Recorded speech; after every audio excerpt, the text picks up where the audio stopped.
From the worldwide headquarters of More Sports and Less Levine on a Wednesday night. Good evening, everyone. Welcome once again to More Sports and Less Levine into its 25th consecutive year, powered by cleveland.com. It is Wednesday night. That means the D-Man is here. Lots to talk about. Dennis Manoloff. Hello, D-Man. How are you? What's up, Les? Great to see you in your new digs. As much as we love classic teleproductions, I love the home office as well. The home offices of the worldwide headquarters. We have different worldwide headquarters.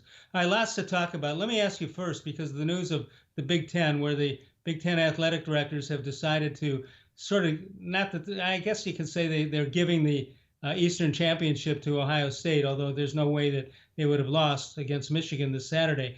But that puts you as a Northwestern alum in a position where I have to ask you the question. Let's forget the media member part of this. As a member of the alumni of Northwestern, does this bother you in any way, or you're just happy to be there? Well, I'm happy to be there as a Northwestern alum, but I've always told my buddies from college that my love for the Buckeyes supersedes my going to Northwestern. To get my degree. I'm born and bred Ohio State. I love the Buckeyes. So honestly, when the Buckeyes meet Northwestern, I want to see Ohio State win so that they have a shot at the Final Four. Did the Big Ten make the right move by doing this? I'm not so sure, Les. You know what? Because I guess we'll find out when the final college football playoff committee vote is taken and when the Final Four are decided, because it's still a bit of a gamble to me that Ohio State is going to be making its case on just a 6-game sample. And, it's possible if Ohio State struggles to win the Big Ten title game. Now, obviously, if they lose, they're out. But if they were to struggle to win it with just a 6-game sample, maybe the committee looks at another team such as an A&M or a Florida or what have you and says they played more games, they're more deserving. I wish that the Big Ten and Ohio State would have tried to play this weekend, would have found somebody. It doesn't sound like they're going to, and I really wish they would have tried to find an opponent for this weekend, because I'd rather have a 7-game resume than a 6-game resume. Do you think they could have told Michigan to go find an open stadium or go find a different play, some other venue, and let's get this play in? Because I'll tell you, I talked to some Michigan and Ohio State people today, and most of the Michigan people not happy at all. He said, what about the kids who played for this game, the Michigan-Ohio State game? They've played their entire high school, junior high school careers, went to Michigan to do just that, and they're not going to get the opportunity. So do you have any blame for, although the numbers are staggering, how many people are involved, but do you have any problem with Michigan and what they did to avoid the game? Oh, no, I think there was a legitimate COVID situation in Michigan. And, even if Michigan were trying to, let's say, sandbag Ohio State and they weren't going to inform Ohio State till Friday that they couldn't field a healthy team, I think the Big Ten would have stepped in, by now and said, well, wait a minute, Michigan, you don't have enough healthy bodies, or you have too many COVID cases, so we are going to step in and scratch you. I don't have a problem with it at all. I've always said this, Les, even as much as I dislike, U of M, the team up north, TTUN, all that other stuff. I never wish ill on anyone. I never wish sickness on anyone, injury on anyone. I hope Michigan completely recovers from its COVID situation. Honestly, Les, I wish that what would have happened is an idea that I first heard floated by Ari Wasserman of The Athletic, so I want to give him the credit. I didn't see it from anybody else. Maybe somebody else said it, but I saw Ari's tweet about it. He was wondering if you couldn't have the Big Ten championship game this upcoming weekend and the Michigan game the following weekend. So you would be playing on the same scheduled number of weeks, but you just invert and flip-flop the Big Ten championship game with the Michigan game. I like that idea as opposed to Ohio State being idle, but I don't know if that was even feasible, but I like the idea. I don't know that it is or isn't, but they always had the Lucas Oil Stadium in Indianapolis where they could have played the uh, the game the next week, flip flopping around and assuming you'd have better conditions a week later if you were able to do it in Indianapolis. Well, it's all said and done. It's going to be Ohio State got what they wanted at this point, and I'm sure that this is a great thing for Northwestern football. My assumption is their coach could be his last game because I think the don't the Bears want him badly, D-Man? Fitzgerald. Yeah. Yeah. He's a fascinating name right now because he's hot again, and he's done great things on balance with this program over his however many years, and I have to. I'm not going to be lying here. I'm not going to try to pretend like I didn't have my doubts about Pat Fitzgerald a while ago as coach of Northwestern, but he's proven me wrong, and he's done a heck of a job. And it would make sense if he did explore some NFL opportunities if they were to come knocking. And the Bears is a logical fit, I suppose, if they're willing to move on from Nagy. Right. 216-575-0403 is the number to call. You can email us during the show at reallesslevine@gmail.com. D-Man, I'm going back in time with the time machine here today with the announcement that the New York Giants will be hosting the Cleveland Browns on Monday night and Sunday Night Football on NBC. And when I started falling in love with the Cleveland Browns and watching every game or going to every game or whatever, the team that was the rival was not today's rival, the Pittsburgh Steelers, but it was the New York Giants. I can just about recall the entire lineup offensively and defensively of the Giants in the 50s, and that of course Frank Gifford was amongst them, and Pat Summerall and Y.A. Tittle, Charlie Connolly. I could name them all, and the Browns also with sending Jim Brown up against Sam Huff and all that. This is, for us older people, this is a kind of a going back in time a little bit, and I like the idea of it, that it's a big time game, the Giants and the Browns.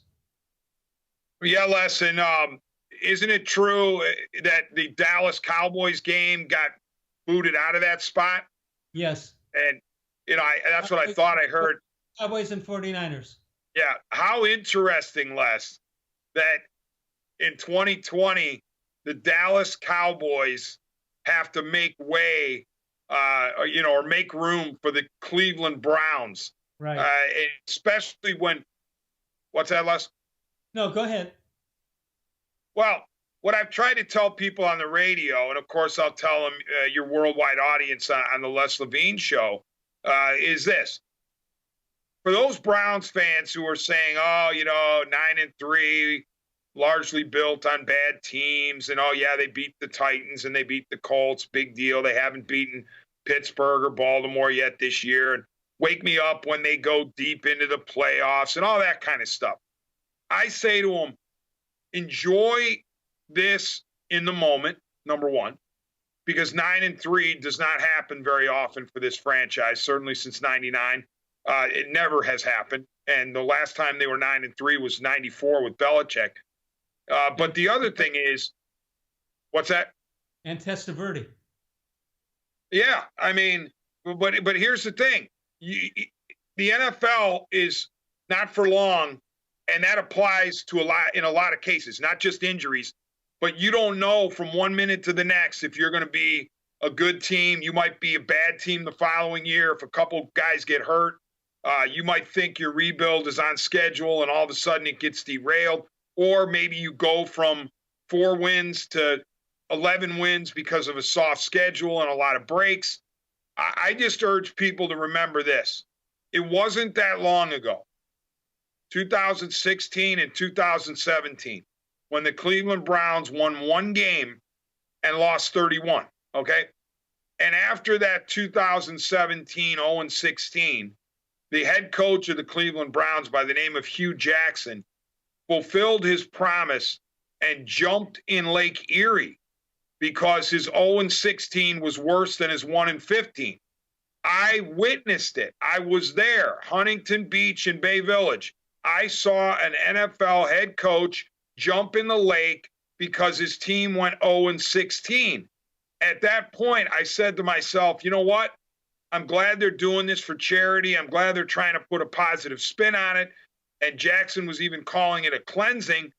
But I was also saying, how far has this franchise fallen to the point where its head coach is in the lake? So think about that, and then think about 9-3, only 3 years later, and you appreciate what this team is doing. Yeah, and going on the other side, Carson Wentz a couple of years ago was a Super Bowl quarterback. Now it looks like he's done, although somebody will take a chance on him, I would guess. But it looks like he's done right now. That's how fast the NFL moves. 216-575-0403. Dennis Manoloff with us. He's on WTAM tonight. Following this show, you'll be able to catch him on 1100. And he's practicing the show right now, getting all his ad libs in and checking out which ones will work and which ones won't. You can follow us on Facebook, facebook.com/more sports. Les Levine with new content posted each and every day. We put up the question in the morning. You answer it all day long, and we'll play it on the show that evening at facebook.com. We'll take a break. We'll come back in a moment. More sports and Les Levine continues, powered by cleveland.com.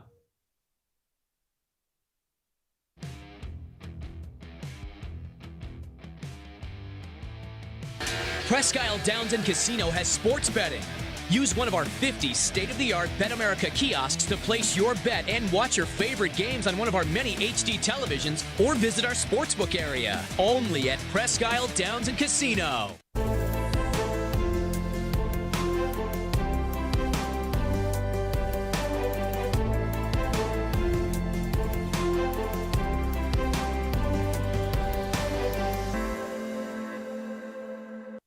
Do you like Ohio State football? Would you like to get information from me, Doug Lesmerises, about Ohio State football without having to look at my face? We have got the plan for you. Become an Ohio State text subscriber through cleveland.com. You send a text, 614-350-3315. What do you get? 2, 3, 4 texts right in your phone every day about Ohio State football. Inside information, polls, voting, all kinds of things. You can be on our podcast. We take text subscriber questions on our Buckeye Talk podcast every week. If you really want to be involved with Ohio State football, in season or out of season, become an Ohio State text subscriber from cleveland.com. Send a text to 614-350-3315. 14-day free trial. What do you have to lose? $3.99 a month after that. 614-350-3315. I'll see you in your phone. Tri-C is here for you. Now more than ever, you need a post-secondary education. So I encourage you to start your journey here at Tri-C. The majority of fall classes will take place online, but we've added a variety of formats to meet your learning needs, and we've taken many steps to keep you safe on campus. Whether you're ready to get started or your four-year plans have changed, Tri-C is where futures begin. The Ohio Lottery Partners in Education program recognizes role model students and teachers from across Ohio. Nominations can now be done completely online. To nominate a deserving teacher or student, go to ohiolottery.com. In the About section, find Partners in Education. There you will find links to the nomination forms. Students kindergarten through 12th grade can be academic all-stars. Teachers can be honored as a Teacher of the Month. The Ohio Lottery Partners in Education, where stars shine.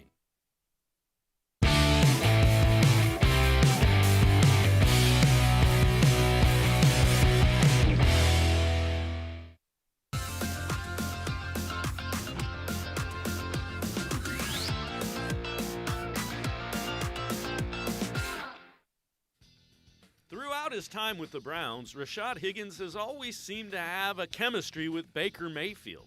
In tough spots, when Higgins has been on the field, he's found a way to make a big play for Baker Mayfield in the offense. In Mayfield's rookie season, Higgins had 4 touchdown catches and seemed to be on his way to establishing himself as a very good NFL wide receiver. Then he fell into Freddie Kitchens' doghouse and could never really get on the field a season ago. When Odell Beckham Jr. went down with his injury, Higgins stepped up and has been a really productive number 2 wide receiver for the Browns.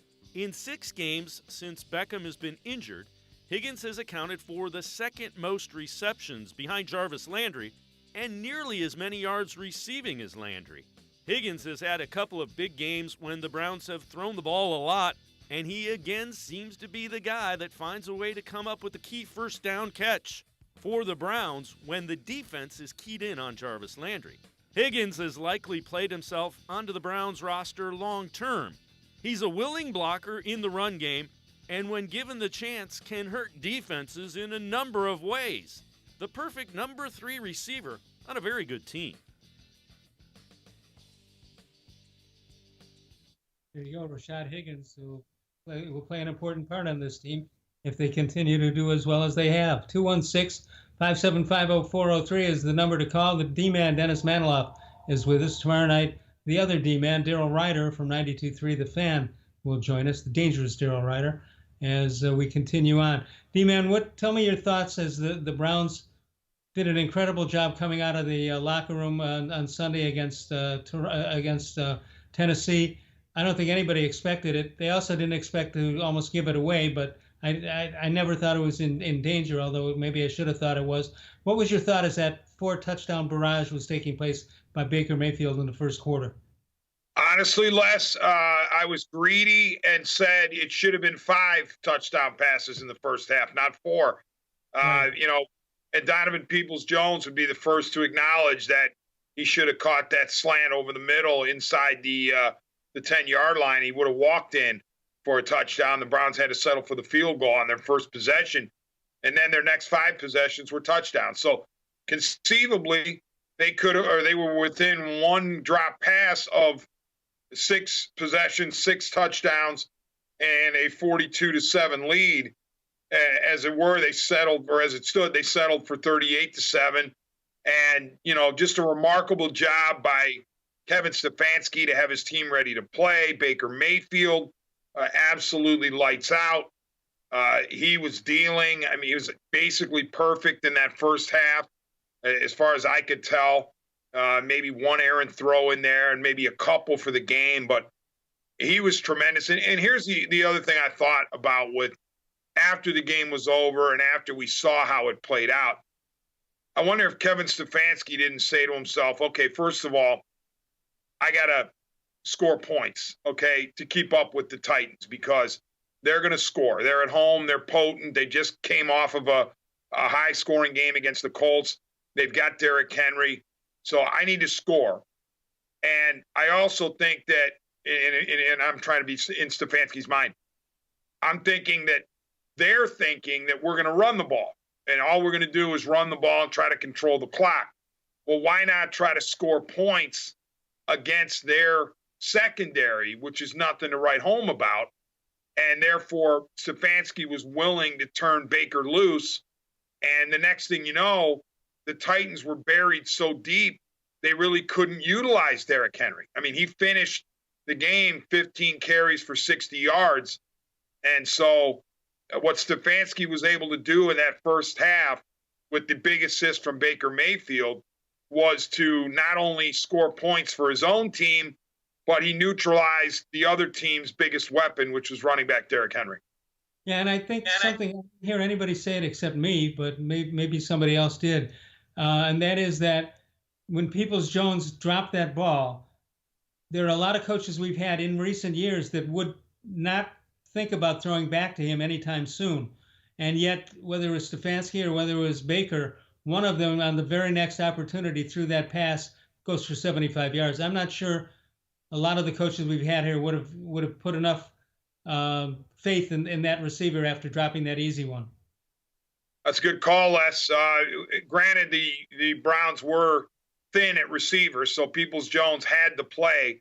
But just because he was playing didn't mean that he had to be targeted. And that bomb turned out to be a beautifully executed play by Baker, a beautifully executed route by Peoples-Jones, which included the sell on the out, the out and up. And obviously a terrific ball. And then you also think about the fun that the Browns were having in the first half. It included that tackle eligible 1-yard touchdown pass from Baker to Kendall Lamb. So, they went into the mixed bag and they did all sorts of stuff. They had the Titans dazed and confused. That's why I'm a little disappointed in the second half. It just felt like the Browns lost focus, took a nap, if you will. But don't be fooled by 41-35. We all know that was a beatdown. We've all heard, and I want to take a break here. I want to get some phone calls in. Well, lines are open if you want to get in, 216-575-0403. You can do that right now during the break, and we'll get you on at the time right as soon as we come back. When you think about it, this one of the complaints or critiques about Baker Mayfield since he's come here actually is that he doesn't have the touch of the ball, or he throws the almost every pass the same way. Well, I'll tell you what, that pass to Lamb showed perfect touch, although he's wide open. I understand that.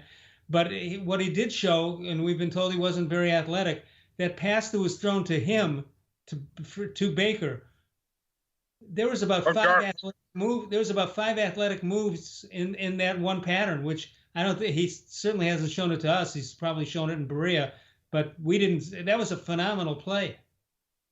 Yeah. Remember Philly Special in the Super Bowl? Yeah. That was the Browns version of Philly Special. You're right. The yardage wasn't much. It was 6 yards from Jarvis to Baker, but a terrific job by Baker Mayfield to not only catch the ball, but to stay in bounds, get both feet in. Jarvis now with 3 completions on the season.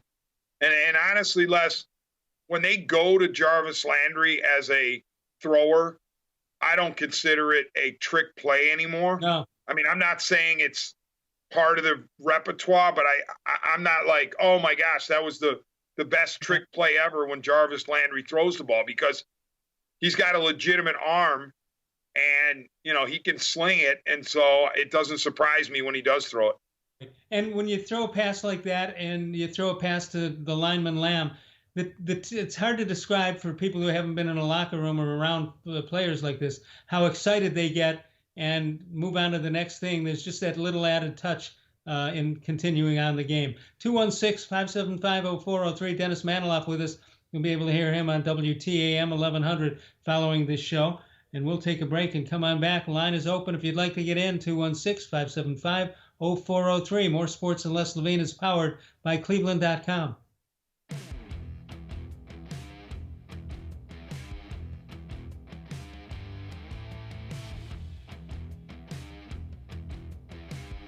Transform your home for the holidays with an authentic Nature Stone garage floor. No more tripping on cracked, uneven concrete. Stop slipping on puddles and standing water. It's the safer, more beautiful garage floor that's easy to clean and never needs replaced. That's why it's backed by Russell's Promise. For a limited time, get more Nature Stone than ever before with up to half your garage floor free. Schedule your free cost estimate easily online today at naturestone.com to qualify for your free flooring. It's not just a floor. Wow, it's Nature Stone. There are tastes we remember. Every smell brings the happiness of times gone by. Experience this every time you walk into Gallucci's Italian Foods. Whether you need lunch on the go, a catered party, or that perfect blend of wine, meats, and cheeses, Gallucci's has exactly what you're looking for. Straight from Mama's kitchen for old world traditions or original experiences. From the tastes you remember to new flavors you'll never forget. Gallucci's is a tasty branch of your family tree. When it comes to selling you a mattress, most retailers are handing you a long line of extra steps that drive up costs and create confusion. At the Original Mattress Factory, we simplify the mattress shopping experience by building mattresses and box springs in our own local factories and selling them direct to you. It's short, sweet, and simply makes sense. So experience more than just the mattress store. Experience an original, the Original Mattress Factory.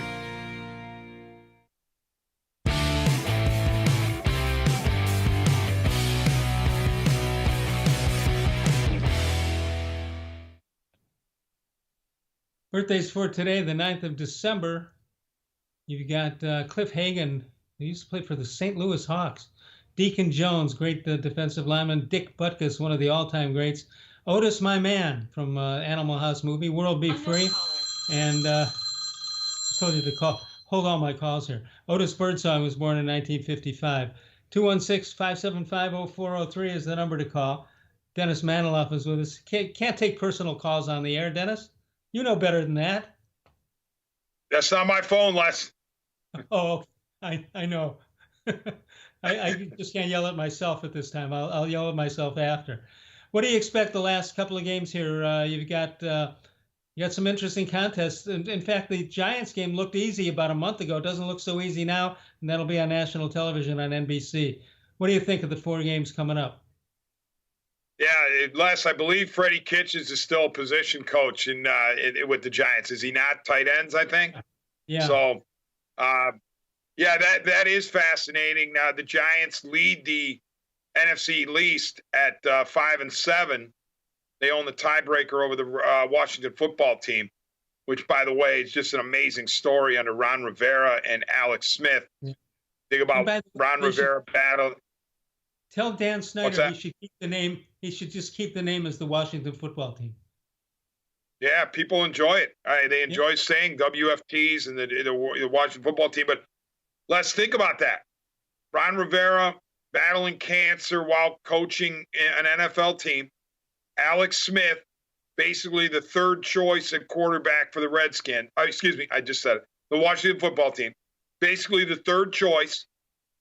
This is a guy who a couple of years ago suffered a horrific leg injury.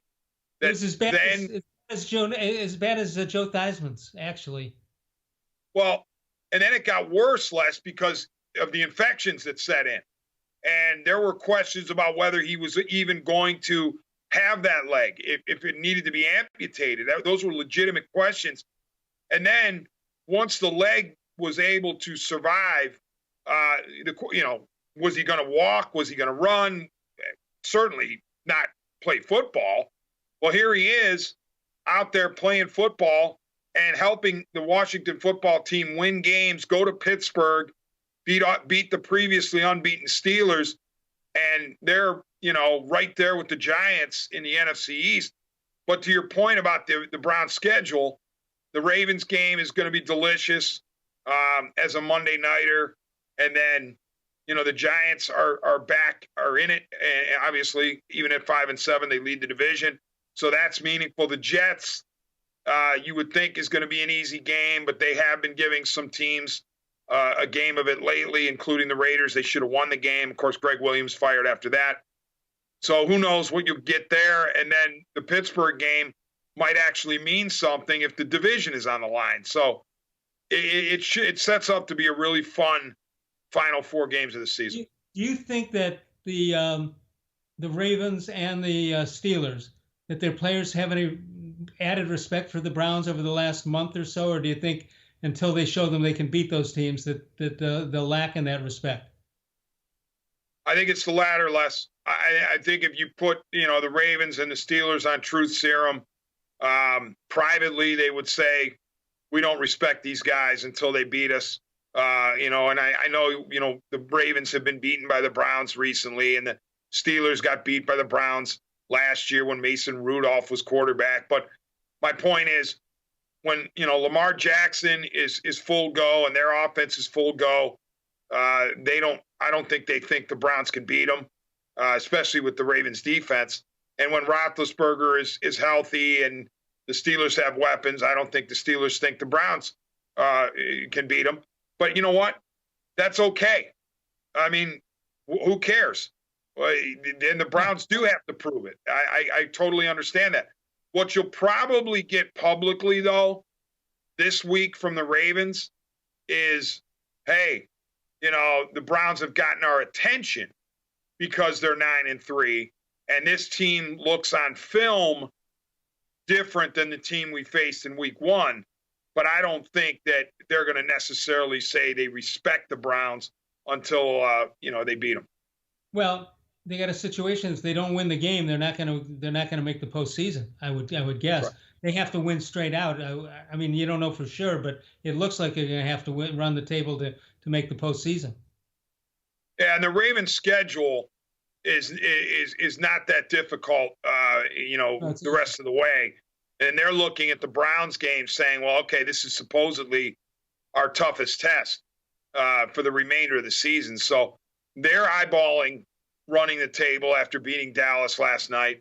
And, Pittsburgh can look at their schedule and say, well, it's a little more difficult because they got to go to Buffalo. They also have to play the Colts in Pittsburgh, and they have to play the Browns. So the Steelers, on paper at least, have a much tougher schedule than the Ravens do to finish. I don't think we've been paying enough attention to Buffalo and what they're doing and how good Allen has been. I think this is a surprise. This is as surprising a team as the Browns to me. Les, I don't know about surprise because they got off to a really good start last year, and they faded down the stretch of the regular season, but they did make the playoffs. Then they went to Houston, and I think they had a big lead at Houston and blew it, and the Texans wound up shocking them. But I think that what is surprising more so than even the team's success is how Josh Allen has elevated himself in such a short period of time into that handful of elite quarterbacks that are so often talked about. I think Josh Allen is in the club. Now, I hate to say that because, I want to say that Baker Mayfield is in that handful of elite guys. I don't believe Baker is there yet. I think Baker is a good quarterback on a 9-3 team. I think Josh Allen at this moment is a special quarterback on a division leader. And will Baker ever get to that? He could, but right now, I think if you asked any general manager, other than maybe Andrew Berry, who would you rather have? Baker or Josh Allen? They would take Josh Allen. 216-575-0403 is the number to reach Dennis Manoloff and me. And we're here till 7 o'clock tonight. We do the show from 6 until 7 p.m. Eastern time. And you can catch it all day long. Go to cleveland.com and you'll punch it up on the archive. We'll take a break and come on back in a moment. More sports and Les Levine continues right after this.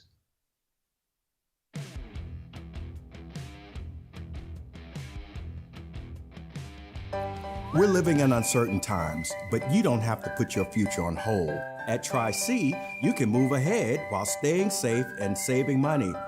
The majority of fall classes will take place online, but we've added a variety of formats to meet your learning needs, and we've taken many steps to keep you safe on campus. Whether you're ready to get started or your four-year plans have changed, check out Tri-C's programs and resources, because Tri-C is where futures begin. Well, hello, everyone. Let me tell you a little bit about Brown's Football Insider. For only $3.99 a month, you can get text sent right to your phone each day from me, Dan Lobby, Scott Pasco, and Ellis Williams. In addition to that, you'll receive a Football Insider newsletter every day with special things from us, things that you won't see anywhere else on the site. You'll get breaking news, analysis, features, film breakdown, and things like that. Texting us directly gives you a great chance to cut through the clutter of Facebook, Twitter, other social media, and avoid the trolls.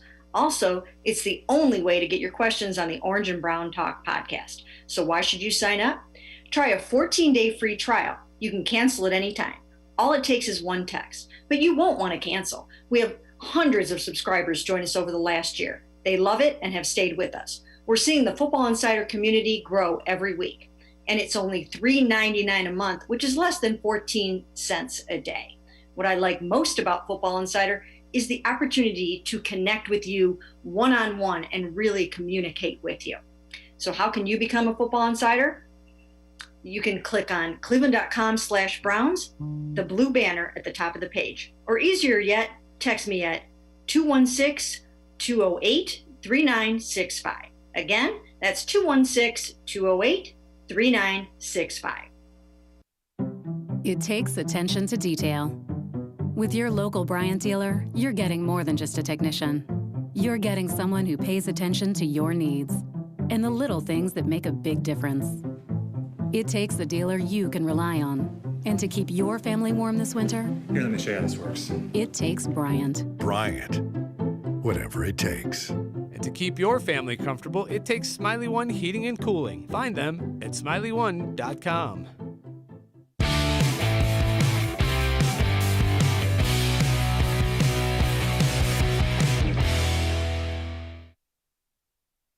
Welcome back. More sports and less Levine. Look at the coincidences here today in sports history.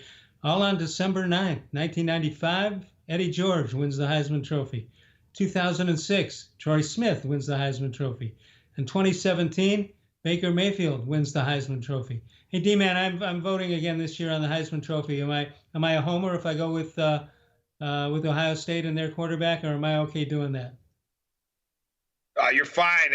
I think that Fields and Lawrence are, outstanding candidates. You can make a legitimate case for both of them. He thinks that Lawrence will wind up winning it, but that doesn't mean that Justin Fields doesn't deserve votes. He's a terrific prospect, and he's played really, really good football for Ohio State in his 2 years there. Yeah, he's only had one bad game, and that was against Indiana. But I think he still scored 3 touchdowns in that game, so that's not too bad. Yeah, I kept hearing people say, "Oh, it's a bad game. It's a bad game. It's a bad game." You look at the stat line; it's not that bad compared to other quarterbacks. But Fields he's special, and the Jets, we think, go 0-16. They're going to have their choice there. They're probably, I don't know which way they would go. I think Justin Fields has done enough at Ohio State. He's improved enough that he's forced general managers to take a second look at who they want at the court. Not to dog Trevor Lawrence. He's a great player, and he'll have a great career in the NFL. I'm simply saying that Justin Fields has done a heck of a job to get to a certain level that's comparable to Trevor Lawrence. The day that Ohio State's going to play Northwestern, it's pretty easy, or pretty interesting. Ohio State and Northwestern are going to be at noon. That game, of course, at Indianapolis. Then you've got Notre Dame and Clemson going right about 2:30 after that. Then at night you've got Alabama. That should be a great day of watching football. Yeah, I agree. Regarding the rematch with Clemson and Notre Dame, I see Clemson winning that game handily just because they're itching for payback. They didn't have Trevor Lawrence because of COVID when they went to South Bend and lost. And not that the backup quarterback played poorly, because he didn't. He played all right. But you want Trevor Lawrence in there, and he'll be there for the rematch. The other thing is, I don't know, does a 2-loss Clemson team, if Clemson were to lose twice to Notre Dame, do they still get in the top 4? I don't know. So I think Clemson answers the challenge and takes care of business. But right now, Les, based on what I've seen on TV, the best team in the country is Alabama. They are a force to be reckoned with. Yeah, they're loaded. When I say Mack and Biner, what's the first thing you think of? The glory days of Cleveland Browns football in the 1980s. The thunder and lightning attack of those two guys. It brings me back to the previous time that this franchise had sustained success. Because even with this team this year, Les, we can't say they have sustained success. No, we you hope can't say a year or two. Yeah, we hope that it's the beginning of something good and that Kevin Stefanski's presiding over a perennial playoff contender, if not division contender. But as of now, they are not sustained success. The previous time that the Cleveland Browns had sustained success was in the mid to late 80s. Right. All right. So when I mentioned Mack and Biner, what most people immediately come up with is the 1,000-yard seasons for each one. So let's take a look, because it looks like it's about to happen again, and it's about to happen in the next couple of games. And here's where it stands right now: the quest for 1,000 yards. Here's Chubb with 799 and Hunt with 739. And yards per game, you got 89.9 for Chubb and 61.6 for Kareem. And don't forget, Kareem played those 4 games when Chubb was out with the injury. Surprisingly, only 7 touchdowns on the ground for Chubb and 4 for Hunt. For Kareem Hunt. But they've done the job. And I'll tell you what, Kareem Hunt made a play that doesn't get talked about. That the fumble that was taken downfield by Tennessee. Yeah. The Carl after Baker sneak. Hunt chases him down, and if he doesn't chase him down, it's a lot easier to score twice than 3 times, which is what Tennessee had to do. That was just a phenomenal play. Reminded me a little bit of Maurice Claret when the championship game, when he fumbled the ball and chased it back down the other way. That's what I was thinking about. But give Kareem Hunt an awful lot of credit for what he did there. And obviously the coaches noticed it, and most fans noticed it, but there's some who didn't, and I think it should be pointed out. Well, you're right, Les, and it was pointed out to me when I did the End Zone show on WTAM, the post-game show of the Browns, covering the Browns. I hadn't realized it, and a caller said, "Hey, what'd you think of that chase down that Kareem Hunt had?" And I had to go back and look at it, and the caller was exactly right.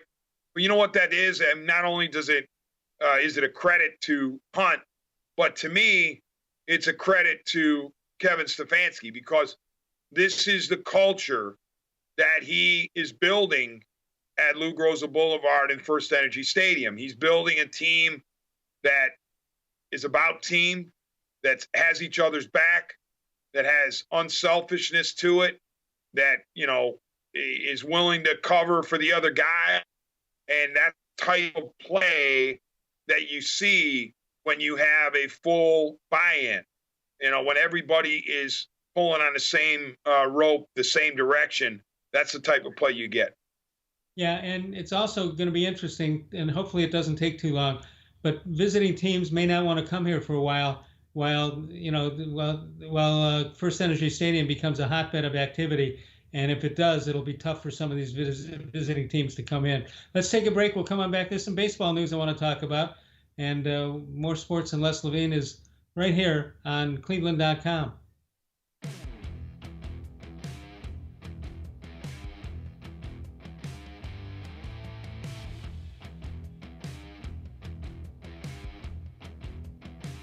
Transform your home for the holidays with an authentic Nature Stone basement floor. Add more livable space, inhibit the growth of mold and mildew, and improve air quality for your family. It's the healthier, more beautiful basement floor that's easy to clean and never needs replaced. That's why it's backed by Russell's Promise. For a limited time, get more Nature Stone than ever before with up to half your basement floor free. Schedule your free cost estimate easily online today at naturestone.com to qualify for your free flooring. It's not just a floor. Wow, it's Nature Stone. When it comes to selling you a mattress, most retailers are handing you a long line of extra steps that drive up costs and create confusion. At the Original Mattress Factory, we simplify the mattress shopping experience by building mattresses and box springs in our own local factories and selling them direct to you. It's short, sweet, and simply makes sense. So experience more than just the mattress store. Experience an original, the Original Mattress Factory.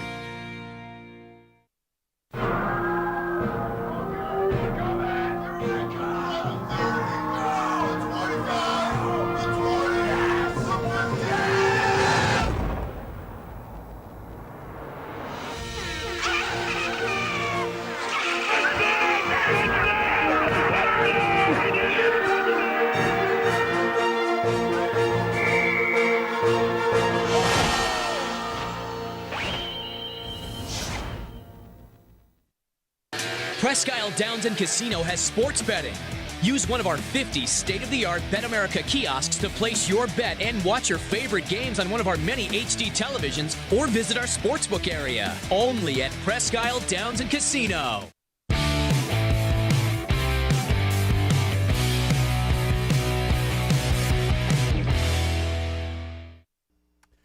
Welcome back to More Sports and Les Levine. I'm Dave Bacon, back in the studios. We'll head back out to Les and D-Man in just a minute, but the winter meetings are underway virtually this year. It's a little different.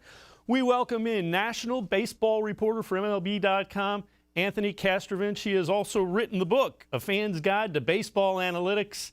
Anthony, as always, appreciate the time. What are you hearing nationally about the Indians? Yeah, here I am at the winter meetings. How's it look?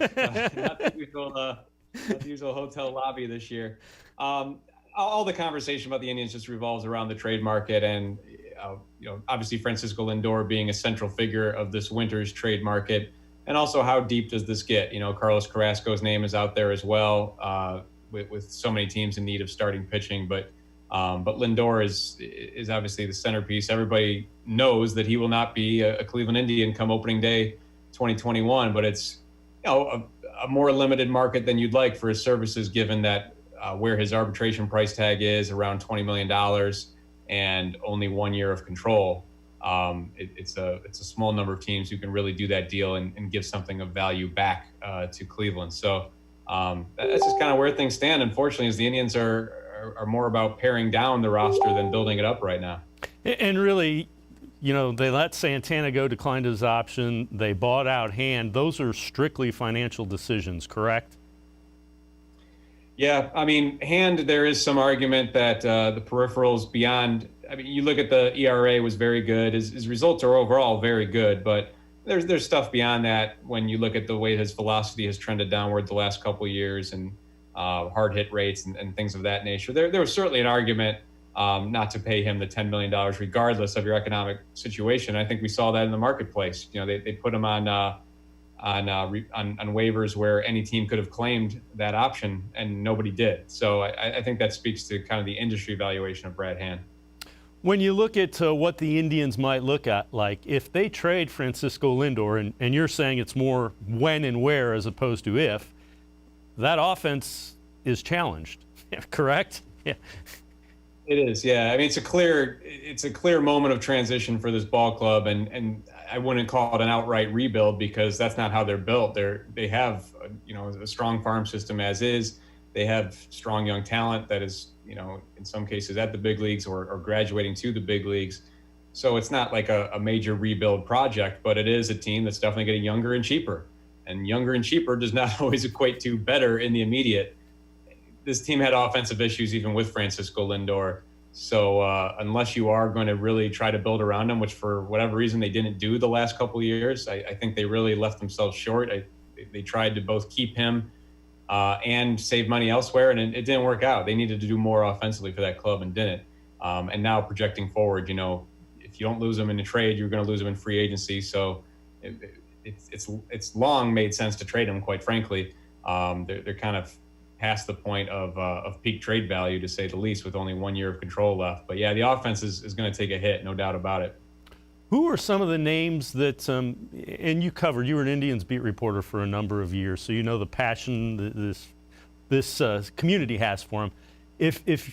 Who are some of the young names you should get excited about if they are included in some sort of trade for Francisco Lindor, or who are guys that make sense for the Indians to potentially sign, even though it's not going to be a big name? Who are some guys that could be exciting as they get younger and cheaper? Yeah, well, so on the trade front, a team I keep coming back to with Lindor is the Toronto Blue Jays. The relationship makes sense there with Mark Chaparro and Ross Atkins, former members of the Tribe front office. And, those guys obviously know Lindor well and vice versa. I think there's some sentiment that could be a team where, with the potential to extend him beyond 2021, which whoever makes this trade for Lindor, you'd want to feel good about that, and I think they would. You'd have to build the deal right. You might have to include a starter, who knows, but Lourdes Gurriel Jr. is a guy of interest to the Indians in the outfield. He had a really strong 2020 season. He's young, he's affordable. Lord knows they need the help in the outfield and have for a long time. So that's just one that I've kind of circled here from the outset of the offseason is, boy, it would be really nice if they could swing a trade with Toronto that involves, Gurriel coming back. As far as free agency, you're definitely picking from the lower end of the spectrum. Kyle Schwarber is interesting as a non-tendered, member of the Cubs, and we saw what he did against the Indians in the 2016 World Series. And it's a limited number of games, but he has always mashed in Progressive Field. It's been a very friendly stomping grounds for him over the years. So, he would be interesting. But if they could bring back Cesar Hernandez, they really liked him in 2020. It was, again, a small number of games just because the season was only 60 games, but he played very well for them, and that was a really good fit. And, they could still use the help at that position. So, I know it's not sexy to bring back a guy, but that would be a really nice, I think he's really underrated in this market. Anthony Castrovince, national baseball writer for MLB.com, as well as the author of a fan's guide to baseball analytics. As always, we appreciate the time. Thanks very much. Thank you, Dave. All right, that's Anthony Castrovince. So back to you, Les and D-Man. What do you think? It sounds more like not if, but when the Indians trade Francisco Lindor. What do they need to get in order to make that deal make sense? Well, D-Man, I don't know how you feel about it, but I'd be surprised if they got what they expected to get a year and a half ago or so. I think the pandemic and everything else along the lines, the amount of money that will be spent, I don't think it's going to be what they thought it was going to be. But you still have to get one good starting player, a major league player. You got to get another one who's going to be ready in mid-season to go, and then you need two prospects. On the other hand, the team that might make that deal, D-Man, might say, well, it's only for 1 year. Maybe it's giving up too much in addition to the money. So I'm not sure that the buyers or the sellers are going to get what they expected to get a year and a half ago. Oh, I hear you, Les. And you know what? In retrospect, the time to deal him was last year. Now that you know what happened or didn't happen, as the case was with the Indians in the postseason this past year, where they were 2-0 against the Yankees. But last year was the time because they were engaged with the Dodgers. They made a pretty hefty demand, or so we are led to believe. The Dodgers said, no, we're not willing to meet that price. They backed away from the table. Well, guess what the Dodgers did? They went to the Red Sox. They got Mookie instead. And Mookie winds up being the right fielder on a World Series champion. And the guy they were going to send to Cleveland, the shortstop, Corey Seager, is the NLCS MVP and the World Series MVP. So it worked out great for the Dodgers that they didn't wind up caving to the Indians' demands. Now you fast forward a year, you're right. The haul, if you will, is not really going to be a haul. That'll be a misnomer if you use it, because they're not going to get as many players as they would have hoped. I have the utmost respect for Anthony Castrovince. He's very well piped in, and he knows his stuff incredibly well. So, okay, I'll give him that the Blue Jays might be a player, a suitor. But to me, all roads keep coming back to the Mets. You just had Steve Cohen buy the Mets for $2.475 billion. He's absolutely willing to spend when seemingly no other owner is willing to spend. He's in the market that is, a beautiful thing. If you're Frankie Lindor, you want to be in New York. Cohen wants to compete against the Yankees. So if I'm Lindor's reps, I've already contacted the Indians and said, hey, we know that you're going to move our guy. Why don't you do it to the Mets? Get engaged with the Mets and figure it out, because I think the Mets will have the cash to sign him long term. And why is that important, Les? Because the team that wants to sign Lindor long term after acquiring him conceivably is going to give up more to get him than the team that just rents him for 1 year. So I think the Mets meet most of the criteria. The question is, will the Indians like what the Mets have to offer coming back to them? Tell me what you know, if you know anything more than we would read about in the normal channels. Why did Mike Chernoff not take the offer? There wasn't an offer yet, so that's not fair. He didn't even have a meeting with Cohen. But it seemed like that was a perfect setup for a place for Mark Chernoff, the Indians general manager, to go to. He's from New York. He's from that area. His father's very involved in local sports, including the Mets. Maybe that was a hindrance to it. Maybe I'm thinking of it the wrong way. What do you know? I don't know anything less about that particular decision. I don't know what was going on in Mike Chernoff's mind. I figured he would be a hot commodity, not just for Cohen's Mets, but possibly somewhere else. I don't know, exactly what Mike Chernoff was thinking, but I am glad he's here, because if anybody can shepherd the Indians through these very lean payroll times, you would think it would be somebody as bright as Chernoff. All right, D-Man, Dennis Manoloff, he's on his way over to WTAM. You're on it in a couple of minutes, right? Yeah, right into the other studio. Up till 10 or 11 tonight? 7 to 10. 7 to 10. We'll hear you on the way home. All right, that'll do it for us. We'll see you next Wednesday, D-Man, right? Yes, sir. All right, we'll see you then. Thanks to Dennis Manoloff. Thanks to you for watching. We'll see you tomorrow night. We've got the D-Ride, Daryl Ryder from W92.3 The Fan. I knew I'd get it out eventually. That'll be tomorrow night. We'll see you then. Of all the shows I've ever done, this was the most recent.